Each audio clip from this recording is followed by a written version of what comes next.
Olá, meu irmão, minha irmã, vamos dar continuidade ao nosso curso Em Busca da Intimidade. Nós estamos aí meditando este livro, Padre Reginaldo Garrigou-Lagrange, As Três Idades da Vida Interior. Nós estamos no capítulo 15, a página 501, onde falaremos hoje sobre a Santa Comunhão. Vamos iniciar com uma oração, em nome do Pai, do Filho e do Espírito Santo. Amém. Colocai-vos, ó Virgem fiel, como selo sobre o meu coração, para que em vós e por vós seja eu achado fiel a Deus. Maria de Nazaré, rogai por nós. Muito bem, então, Padre Garrigou-Lagrange, nesse capítulo 15, a segunda parte desta sua obra, ele vai dizer que a alma que tende à perfeição cristã deve viver cada vez mais da Eucaristia, não somente pela assistência à missa, mas pela comunhão frequente e até mesmo cotidiana. É por isso que devemos falar desse pão vivo e das condições de uma boa e em seguida fervorosa comunhão. Muito bem, então aqui ele já começa tratando de 3 pontos importantes. Primeiro, é a importância da quantidade ao comungar. Então, ao comungar é importante perceber primeiro a necessidade de uma comunhão frequente. Ele até aponta, até mesmo cotidiana. Importante nos contextualizar, porque o Padre Garrigou-Lagrange é do século XX, no começo do século XX, o Papa Pio X autoriza a questão da comunhão frequente, era um apelo também de Santa Teresinha do Menino Jesus, que a comunhão fosse dada não só nos domingos, em dias santos, mas também todos os dias. E a igreja, então, a partir do século XX, começou então a ministrar o sacramento da Eucaristia diariamente. Então ele primeiro aponta essa questão da quantidade. Às vezes a gente, quando vai falar de alguma situação, nós dizemos que o mais importante é a qualidade, né? Como se rezar muito não fosse importante. E a Santa Missa é a oração perfeita, né? A oração completa. Então na Santa Missa, e fruto da Santa Missa, a comunhão, a presença do próprio Jesus, ela deve ser frequente, ela deve ser constante, vai dizer o Padre Reginaldo Garrigou-Lagrange, até mesmo cotidiana.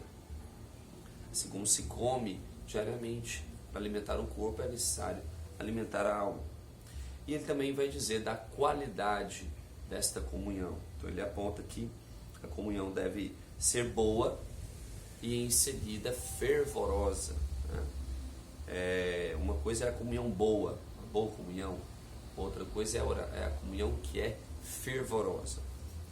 Muito bem, então primeiro ele começa dizendo que a Eucaristia é o pão vivo que desce do céu. Essas são as palavras do próprio Jesus, em João, no capítulo 6. Ele acrescenta assim: a Eucaristia é o maior dos sacramentos, pois contém não somente a graça, mas o autor da graça. Algo que trago sempre comigo, que o maior presente é a presença. Quem é pai, assim como eu tenho 3 filhos, sabe o que isso significa. Para um filho, por exemplo, é mais importante ter o pai do que qualquer presente. O presente pode até trazer uma alegria do momento, mas a presença do pai, ela traz segurança, ela traz companhia, ela traz elementos que nenhum outro presente pode dar. Então o maior presente é a presença. Isso é tão verdade que o próprio Deus sabe disso, que para nos dar um presente, um dom, Ele nos deu a sua própria presença. Então a Eucaristia é a presença do próprio Deus. Não há nada que pode superar isso. Então esse é o sacramento de amor, porque é fruto do amor que se dá e tem por efeito principal aumentar em nós o amor a Deus e as almas em Deus. Ou seja, buscar a glória de Deus e o bem das almas, a salvação das almas, que é a finalidade da vida cristã, né? Então, enquanto operação, enquanto aquilo que devemos viver nesse mundo, o amor é o que há de mais importante, a virtude mais elevada é a caridade, o amor a Deus, o amor ao próximo. Ele inclusive cita aqui Santo Agostinho ao falar da importância deste alimento, né, que é a comunhão. O Senhor disse, diz a Santo Agostinho: eu sou o alimento dos fortes. cresce e tu me comerás, mas tu não me mudarás em ti, como a alimentação do corpo. És tu que serás mudado em mim. Olha que bonito. Isso desde o tempo de Agostinho. A Eucaristia, ela tem esta capacidade de nos divinizar. Então, se o alimento ele acaba se tornando nós mesmos, a Eucaristia nos torna, de alguma forma, aquilo que é o próprio Deus. Então, as virtudes de nosso Senhor Jesus Cristo estão incutidas ali na presença eucarística. E nós, eucaristizados, nós vamos cada vez mais nos tornando semelhantes a Ele. Tem até uma frase que diz que a única pergunta que Deus vai nos fazer ao chegar no céu é o quanto nós nos parecemos com o Teu Filho. E de fato, é isso que é mais importante, sermos semelhantes a Jesus, voltarmos à semelhança que é o plano original de Deus.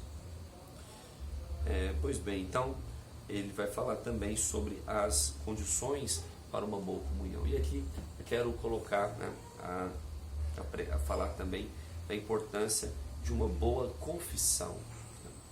A confissão, ela nos permite estar em estado de graça. E nós falamos disso há pouco, mas é importante reforçar que ao estarmos em estado de graça, nós estamos aptos para receber a presença do Senhor em nós. Mas é importante não só este estar em estado de graça, né? Mas é importante que o próprio ato de comungar ele seja bem preparado, né? Eu costumo dizer que ao chegar na Santa Missa, estando em estado de graça, obviamente, é importante primeiro esvaziar-se, é o kenosis, né? Esvaziar de nós mesmos, ou seja, esvaziar dos nossos problemas, esvaziar das nossas preocupações. Às vezes chegamos na missa em cima da hora, chegamos ali com o coração já acelerado e vamos começar a rezar lá depois do Evangelho, né? Então é importante buscar chegar cedo à Santa Missa, ir um pouco à capela, se recolher no banco da igreja, rezar um pouco, justamente para buscar o quê? Qual a finalidade dessa prática? Esvaziar-se. Porque ao esvaziar, nós vamos justamente nos encher dele, né? Durante a celebração, é importante não assistir à missa, mas participar da Santa Missa, né? Assistir à missa é como assistir a um teatro, a uma apresentação musical, a televisão, a um programa de TV. Assistir é se colocar como espectador, mas nós estamos ali para assistir a paixão, como se assiste o filme do Mel Gibson, mas estamos ali para estarmos no Calvário. Nós precisamos nos colocar naquela situação, assim, não só no Calvário, mas quando, por exemplo, o padre está fazendo uma leitura, a leitura do Evangelho, eu me colocar naquela página do Evangelho, eu me ambientar, me contextualizar ali, a partir da homilia, me colocar de modo a querer crescer a partir daquele ensinamento. Então isso é participar da Santa Missa. Mas depois de comungar, é preciso então fazer ação de graças. Então eu costumo sempre dizer que é o antes, o durante e o depois da Santa Missa. Então o antes é o esvaziar-se, né? O durante é participar e depois a ação de graças. Então é importantíssimo buscar esta dinâmica na vida espiritual, porque isso vai fazer toda a diferença, certo? Ele fala também, além dessa busca da boa comunhão, avançar para uma comunhão fervorosa. O que seria então essa comunhão fervorosa? Ele vai dizer do desejo. Então, o fervor está muito ligado ao desejo. Até mesmo se tratando do amor humano, né, entre o homem e a mulher, por exemplo, quando nós estamos falando do amor fervoroso, apaixonado, né, sempre tem a ver com esse desejo, com esta ânsia, né, de buscar aquilo que se almeja. Então ele vai dizer que quanto às disposições positivas para a comunhão fervorosa, está, e aqui ele vai levantar alguns pontos. Em primeiro lugar, a humildade. Então, eu não sou digno, Senhor, eu não sou digno de ter três em minha morada. Então, esse é o primeiro elemento. Inclusive está ali na resposta que damos na Santa Missa. Então, Senhor, eu não sou digno de ter três em minha morada, mas dizer uma palavra e eu serei salvo. Então, a humildade. Em seguida, um profundo respeito à Eucaristia, que eu quero, de forma prática, apontar a necessidade de, na hora de comungar, as pessoas às vezes comungam como se, peço até perdão pelo exemplo, pela comparação, mas como se come um biscoito, né? A pessoa pede ali e depois ignora, às vezes a mão não confere se ficou alguma partícula na mão. E infelizmente também os sacerdotes pouco orientam para essa realidade. É necessário ter este zelo eucarístico, esse zelo pela Eucaristia, não respeito. Uma fé viva, ou seja, eu creio que é Cristo que está ali porque Ele disse, Jesus disse, eu sou o pão vivo descido do céu, quem come da minha carne e bebe do meu sangue terás a vida. Então, a importância de crer verdadeiramente na Eucaristia. E o desejo ardente de receber o nosso Senhor, o pão da vida. Então aqui ele coloca 4 pontos. O primeiro, a humildade. O segundo, o respeito à Eucaristia. A fé viva e este desejo ardente. Inclusive, é este desejo ardente que nos permite comungar. Se não fosse esse desejo ardente de receber nosso Senhor, eu creio que os santos nem comungavam, porque tendo fé que é Cristo que está ali, meu Deus, os santos têm uma tamanha humildade que eles, Senhor, eu não mereço recebê-lo na Eucaristia. Então a humildade sim é o ponto de partida, precisa ser humilde, Senhor, eu não mereço que entre na minha casa. Mas depois eu preciso ter um zelo pela Eucaristia, crer que é o próprio Cristo que está ali, ter este desejo ardente em comungar. Ele acrescenta, quando se tem fome, todo alimento é bom. Olha que interessante, quando a pessoa tem fome, ela pode ser rica, pobre, não importa, mas quando ela está com muita fome, qualquer coisa que ela vai comer vai de alguma forma saciar. Todo alimento é bom. Uma pessoa rica, acidentalmente privada de alimentos e com muita fome, fica feliz ao encontrar um pão preto. Podemos atualizar a nossa realidade, um pão, aqui em São Luís diz pão massa grossa, lá em Minas diz pão de sal, um pão francês, pão sem nada, já seria o suficiente, a melhor refeição da sua vida. Ela se sente refeita. Se temos fome da Eucaristia, nossa comunhão será mais frutuosa. Então é preciso sentir esta fome da Eucaristia, este desejo de se alimentar dela cotidianamente. Como se ter fome da Eucaristia? Ele pergunta. Para isso é preciso convencer-se de que ela é o alimento indispensável para a nossa alma e generosamente fazer a cada dia alguns sacrifícios. Ou seja, em primeiro lugar, reconhecer que é indispensável a Eucaristia, que eu preciso da Eucaristia, e depois fazer alguns sacrifícios para receber essa comunhão frequente. Não ter só a qualidade da comunhão, como eu disse, se esvaziar, participar da Santa Missa e depois fazer um bom tempo de ação de graças. Não basta a qualidade, é preciso ter quantidade, é preciso comungar com frequência. E para isso é necessário fazer sacrifícios. Para isso é necessário abdicar de algumas outras coisas que nós geralmente fazemos ao longo do dia. Não tem como buscar uma comunhão frequente sem sacrifício. Mas olha que maravilha, isso é muito importante. Eu já te citei aqui em outras vezes uma frase de Santa Teresa do Menino Jesus que eu gosto muito: oração e sacrifício, com estas duas armas eu sou invencível. Oração, Santa Missa. A Santa Missa é a oração completa, perfeita. E sacrifício. Então o sacrifício de abdicar de algumas outras realidades para poder receber Jesus. Então é maravilhoso unirmos essas duas realidades, da oração e do sacrifício. Ele cita também o autor da Imitação de Cristo, dizendo que no capítulo 4, provavelmente o autor da Imitação de Cristo, Thomas de Kempis, ele diz: quem é que ao se aproximar humildemente da fonte de suavidade não leva um pouco dessa doçura? Ou que, mantendo-se perto de uma grande fogueira, não recebe dela algum calor?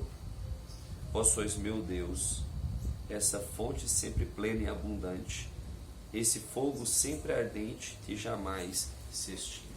Ou seja, não é possível entrar em contato com o Senhor com disposição sem por ele ser afetado, né? E a comunhão é aquilo que mais nos afeta, porque é algo que nos afeta de dentro, ao recebermos a sua presença. Bom, antes de encerrarmos esta aula do capítulo 15, o Padre Gargolagrande ele acrescenta aqui um exame. Ele chama a comunhão sem ação de graças. E ele aqui faz uma exortação muito forte, porque é uma prática muito comum hoje em dia, que as pessoas comunguem e não fiquem em ação de graças. E ele faz uma exortação, ele inclusive faz uma citação muito, muito interessante de São Felipe Neri. Ele diz aqui que São Felipe Neri, para mostrar a necessidade da ação de graças, ele mandou, olha só que interessante, ele mandou que 2 coroinhas com velas acesas fossem acompanhar uma senhora que deixava a igreja logo após o fim da missa em que ela havia comungado. Olha só, a mulher havia comungado e logo ia embora. São Felipe Neri, talvez até para ensiná-la, para constrangê-la de certa forma, pediu que os coroinhas fossem com velas acesas até a mulher. Por quê? Porque Jesus estava dentro dela ainda. Não passou o tempo da presença, né, substancial, deixar a comunhão. Então é algo que a gente precisa refletir. A gente termina a missa e eu já vou logo embora. Mas será que isso não fere o coração do Senhor? Porque nós não estamos reconhecendo que ali Ele está, é a sua presença. Ele diz aqui, o Padre Gargolagrande, na página 517, ou melhor, na página 513, ele diz: os fiéis que deixam a igreja imediatamente após terem comungado terão, pois, esquecido que a presença real subsiste neles como as espécies sacramentais, por cerca de 1/4 de hora após a comunhão, ou seja, depois de comungar no Senhor. O Padre Gargolagrande está dizendo que cerca de 15 minutos o Senhor permanece ainda em nós, corpo, sangue, alma e divindade. E nós, às vezes, depois de comungarmos, logo vamos nos ocupar de alguma outra coisa, distraídos, ignoramos a sua presença. E não podem eles fazer companhia ao hóspede divino durante um curto lapso de tempo. Como é que não compreendem sua irreverência? Nosso Senhor nos chama a dar-se a nós com tanto amor, e nós nada temos a lhe dizer, e não queremos ouvi-lo por alguns instantes. Meu Deus, como isso serve para mim, né? Serve para todos nós, porque, de fato, quantas vezes nós deixamos de fazer uma comunhão de forma fervorosa e atentos a este tempo pós-comunhão e a ação de graças. Inclusive uma frase que ele diz aqui, que eu fiz questão de anotar, que ele diz assim: todo benefício pede um agradecimento compatível. O que isso significa? Nayara vai me dar um presente, se é um presente que me faz muito bem, algo que eu preciso muito, a minha gratidão ela vai ser extremamente elevada, não é verdade? Eu vou dizer: nossa, Nayara, muito obrigado, estava precisando muito disso, muito obrigado, vai me ajudar demais, eu vou abraçar e às vezes vou até querer recompensá-la pelo bem que ela me deu. Existe bem que supera a Eucaristia. E por que a nossa reverência, a nossa gratidão não é compatível? Porque na verdade nunca será. Uma santa, certa vez, se não me engano, Santa Imelda, era uma jovem que entrou muito cedo no Carmelo. E ela entrou no Carmelo e ainda não tinha recebido a comunhão. feita a primeira Eucaristia, e ela perguntava para as freiras, para as irmãs: irmã, por que depois de receberem a comunhão vocês não morrem? E as irmãs ficavam querendo, chamava a atenção dela, né? Diziam: menina, que bobeira, como assim? Vai receber a comunhão e vai morrer? Eu disse: como vocês podem receber a comunhão e não morrer? Ela, criança, né? Fazendo aquelas perguntas. Mas ela já estava no Carmelo, era uma adolescente, na verdade. Certa vez, ela estava no banco, fazendo ali sua oração, e a Eucaristia, ela sai da âmbula e vai flutuando até a boca da santa. E depois que ela comunga, ela morre. Então, nós não temos dimensão da grandeza da Eucaristia. E precisamos rever a nossa vida e a nossa fé em relação a esse alimento espiritual. Precisamos ter comunhões mais fervorosas e a ação de graças que de fato seja compatível ao bem recebido. Em nome do Pai, do Filho e do Espírito Santo. Amém.